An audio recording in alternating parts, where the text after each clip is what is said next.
Hello friends, welcome to science tutorial. आज जो हम लोग प्रैक्टिकल करने वाले हैं उसके बारे में सबने बहुत बार सुना होगा और बहुत थोड़े से लोगों ने प्रैक्टिकल किया हुआ है। क्या है वो? That is law of reflection. अब लॉ ऑफ रिफ्लेक्शन में हमको स्कूल में जो सिखाया जाता है उसमें दो लॉज बताए जाते हैं। पहला लॉ क्या है? That is angle of incidence is always equal to the angle of reflection. Angle of incidence is always equal to the angle of reflection. And the second is what? That incident ray, reflected ray and normal all lie in the same plane. तो आज हम लोग वही दोनों law proof करने वाले हैं, not proof करने वाले, हम लोग वेरीफाई करने वाले हैं कि भाई सच में ऐसा होता है कि नहीं। सो इसके लिए अब क्या क्या इंस्ट्रूमेंट लगने वाले हैं वो हम लोग देख लेते हैं। सो डेफिनेटली रिफ्लेक्शन है, सो अपने को एक मिरर तो चाहिए होगा। सो this is what my mirror. इस मिरर को प्लेस करने के लिए ये स्टैंड है अपने पास। स्टैंड को मैं ऐसे रख सकता हूँ, बट हमारा काम जो होगा वो इसमें नहीं चलेगा। तो हम लोग क्या करेंगे, हम लोग इसको ऐसे साइड में रख देंगे, ठीक है, ऐसे। देन अब रिफ्लेक्शन करना है तो हमको क्या चाहिए? रिफ्लेक्शन के लिए हमको चाहिए नॉर्मल और इसकी पोजीशन। तो हम लोग इसकी पोजीशन फिक्स कर देंगे। पोजीशन फिक्स करने के बाद एक उसके ऊपर एग्जैक्टली परपेंडिकुलर में नॉर्मल ड्रॉ कर देंगे। What is normal? Normal is always perpendicular to the that mirror, या फिर आप बोल सकते हो कि at the point of incidence. Okay, अब उसके बाद रिफ्लेक्शन है तो डेफिनेटली लाइट भी चाहिए होगा। सो लाइट के लिए हमने क्या यूज़ करने वाले हैं? हम लोग यूज़ करने वाले ये अपना रे बॉक्स। ये रे बॉक्स हमने क्या किया था, पिछले वीडियो से बनाया हुआ है। तो जिसने नहीं देखा है कि इसको कैसे बनाया, वो पिछले वीडियोज़ में जाके देख सकता है। उसके लिंक डिस्क्रिप्शन में मैं पुट कर दूंगा, ठीक है। अब इसमें देखो यहाँ पे एक स्लिट यहाँ पर अपनी, लास्ट टाइम हमने यहाँ पे देखो दो पोजीशन बनाई थी स्लिट के लिए, एक ये और एक ये, ठीक है। ये अपना काम नहीं आया था। और जो लास्ट टाइम लाइट का सोर्स यूज़ किया था वो हमने नॉर्मल एलईडी बल्ब यूज़ किया था, बट उससे प्रॉपर नहीं हो रहा था। ये टॉर्च हमने यूज़ की थी, इसमें बहुत ज़्यादा शार्प मिला था। इसका यूज़ होने वाला नहीं है। इसकी लेंथ कम पड़ रही थी तो हमने ये देखो, ये जो मैंने पेन होल्डर बनाया था वो मैंने उसमें ज्वाइन कर दिया, ठीक है। और यहाँ पर एक फाइनल हम लोग स्लिट रखने वाले, ये वाले अपने पास। अब देखो ये स्लिट में क्या है, इसकी ओपनिंग बहुत कम होनी चाहिए। ये देखो, ये एकदम जितना पतला होगा ना, उसकी जो लाइट बीम मिलने वाली है उतनी शार्प हो जाती है। प्लस इसमें क्या है, थोड़ी बहुत प्रॉब्लम हो रही है क्योंकि यहाँ पे थोड़ा बहुत गैप ओपन है तो लाइट वगैरह दिख जाती है। तो चाहिए तो आप पूरा इसको ब्लैक कलर से पैक कर दो। तो जो लाइट थोड़ी बहुत यहाँ वहाँ से निकल रही है, जो आपके एक्सपेरिमेंट में थोड़ा बहुत ही प्रॉब्लम हो रहा है, माइन्यूट प्रॉब्लम ही हो रहा है, वो आपका नहीं होगा। सो स्टार्ट करते हैं अभी हम लोग।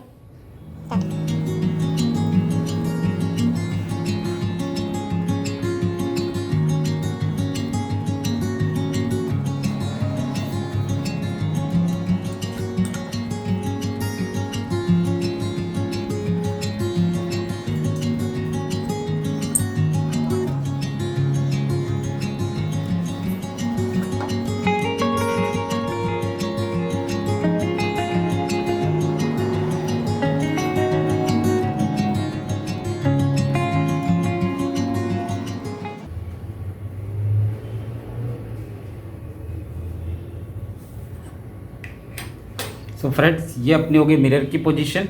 ये हो जाएगा उसके बाद नॉर्मल। ये मैंने एक्स्ट्रा में ड्रॉ किया हुआ है कि दो रीडिंग्स अगर पॉसिबल हुआ तो हम लोग दो रीडिंग्स ले लेंगे। ये अगेन नॉर्मल हो जाएगा अपना, और ये अपने मिरर की पोजीशन होने वाली है।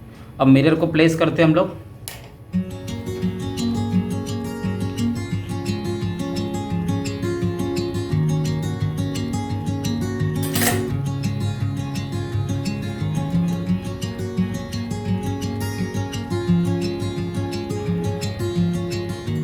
लाइट सोर्स को ऑन करते हैं हम लोग। So friends, this is what our setup. ये अपने पास मिरर है और ये जो है अपनी इंसिडेंट लाइट है। नॉर्मल जो है उसके बीच में जा रहा है, एग्जैक्टली नॉर्मल जो है उसके मिडिल में है, ब्लैक लाइन है। और ये जो लाइट है अपनी इंसिडेंट लाइट हो जाएगी, ठीक है। तो नॉर्मल क्या होना चाहिए, नॉर्मल उसके मिडिल में होना चाहिए, वो हमने पुट कर दिया है। और ये जो लाइट जा रही है अपनी यहाँ पे, जो कंप्लीट जो बिगर लाइन दिख रही है, ये अपनी क्या है, ये रिफ्लेक्टेड लाइट है।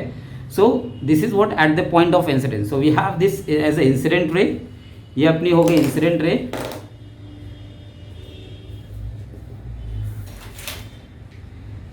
This ray is what, a reflected ray. This middle line is what, normal. अब क्या करना है, हम लोग को एंगल मेजर करना है, ठीक है। अब यहाँ पे जो लाइन दिख रही है, मैं क्या करूँगा, इसके एग्जैक्टली मिडिल पॉइंट पे, इसके एग्जैक्टली बीच में दो पॉइंट सेट कर लेता हूँ मैं। एक मैंने ये सेट कर लिया और एक सपोज ये सेट कर लिया, ठीक है। यहाँ पे लोग पिन भी यूज़ कर सकते हैं, पिन से मार्क कर सकते हैं, बट अपने पास सिर्फ पेज है। लाइक आपके पास अगर ऐसी कोई पिन है, तो इस पेन से मैं यहाँ पे सेट कर सकता हूँ, इसको ऐसे एग्जैक्टली मार्क कर सकता हूँ, बट पेन से मार्क कर देंगे तो भी चलेगा। ठीक है, तो ये अपनी हो गई, यहाँ पे एक मार्क मैंने यहाँ पे कर दिया, तो ये अपना इंसिडेंट रे का हमको पाथ मिल जाएगा। और बाद में क्या है, ये अपने पास रिफ्लेक्टेड रे है। सो रिफ्लेक्टेड रे का पाथ निकालना है अपने को, तो एक मैंने यहाँ पे लाइन ड्रॉ कर दी और एक पॉइंट मैंने यहाँ पे ले लिया। ठीक है, एक पॉइंट ये हो गया, एक पॉइंट ये हो गया। अब क्या करना है, सिंपली ये दो पॉइंट्स को हमको ज्वाइन कर देना, और इस पॉइंट को क्या करेंगे हम लोग, ज्वाइन कर देंगे दोनों पॉइंट को। तो दो पॉइंट को ज्वाइन करूंगा तो क्या मिलेगा मुझे, इंसिडेंट रे मिल जाएगा। और अगर ये दो पॉइंट को ज्वाइन करूंगा तो क्या मिल जाएगा मुझे, रिफ्लेक्टेड रे मिल जाएगा। और बाद में सिर्फ क्या करना है हमको, प्रोटेक्टर से ये दोनों एंगल क्या कर लेने हैं, मेजर कर लेने हैं। ठीक है, सो इसको हटाते हैं हम लोग और बाद में मेजर करते हैं एंगल को। सो फ्रेंड्स, इसको हम लोग ज्वाइन कर लेते हैं दोनों पॉइंट्स को और देखते हैं कि क्या मिल रहा है हम लोग को आंसर। ये हो जाएगा अपना इंसिडेंट रे, एंड यहाँ पे जो मिलने वाली है वो क्या हो जाएगी अपनी रिफ्लेक्टेड रे। ये एक पॉइंट, ये एक पॉइंट और एक पॉइंट, इसको ज्वाइन कर दिया। ठीक है, ये अपनी हो गई रिफ्लेक्टेड रे। अब चेक करते हैं इसका एंगल हम लोग। एंगल से इंसिडेंट रे क्या होता है, it is the angle between this normal line जो उनके मिडिल में है वो, और जो इंसिडेंट रे है उसके बीच के एंगल को हम लोग क्या बोलते हैं, नॉर्मल, सॉरी इंसिडेंट एंगल। सो वो मेजर करते हैं हम लोग। See this is near about 20, ये जो है 20 से जस्ट थोड़ा सा, मीन्स 20 और 21 के बीच में कहीं तो आ रहा है। ठीक है, 21 और 21 के बीच में। अब इसको चेक करते हैं हम लोग। यहाँ पे हो गया, सी ये भी एग्जैक्टली 20, ये 20 का मार्क है, 20 और 21 के बीच में आ रहा है। सो लेट से इसको मैंने अप्रॉक्सीमेट 20 लिख दिया। ठीक है, तो ये जो एंगल मिला हम लोग को, this is 20 degree and this is also 20 degree.